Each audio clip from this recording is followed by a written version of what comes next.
the last thing that I wrote that I didn't assume would be widely copied. And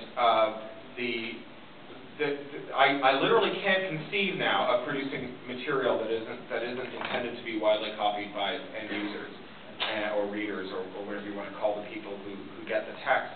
And there's a kind of break that you get when you consider works that aren't trivially copyable or lawfully copyable, where they just feel somehow different. They just feel less kind of they feel less mobile. I guess partly because I've moved continents like 3 times, and my community is really spread out, and I often feel like that thing that was so important to reading when I was a young person, of being able to put books in other people's hands and take books from their hands, there's a kind of deadness, a kind of gravity that works that aren't freely copyable have. They feel very 20th century. And so now one of the things that's happened is that the actual way that I write books has changed recently in like the last year or so, where I archive the actual lumps of paper that are involved in the production of books, which are very few these days for me. There's, you get these blocks of paper from the publisher that you covered in typographer's marks, and you send them back to the publisher, and then they send them back to you, and you feel like you shouldn't throw them away or recycle them, but it's not clear what else you might do with them.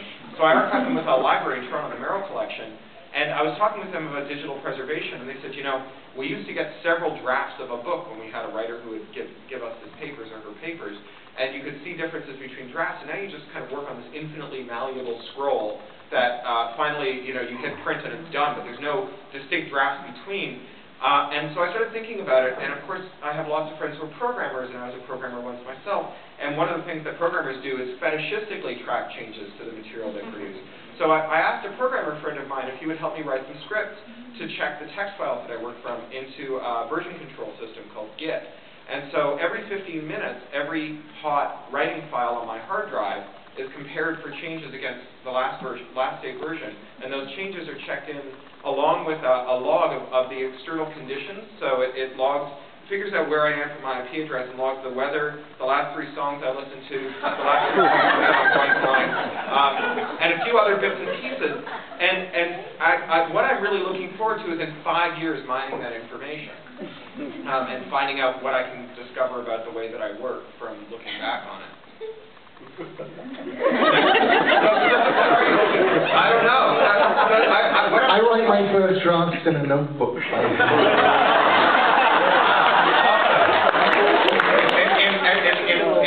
cuneiform or in Latin?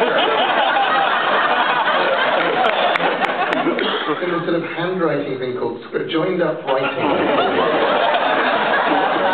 I save drafts because what if I dump something that was really good and I regret it bitterly later? Well, this is where I've got now. I've got like character by character drafts, and that's kind of cool. I want to be able to animate them and scrub back and forward. It's really great. It's called the scripts are called Flashbake, and they're GPL. So if anyone wants to try them for their own purposes, you can download them. That's a big issue in academia, though. Versioning, and I mean.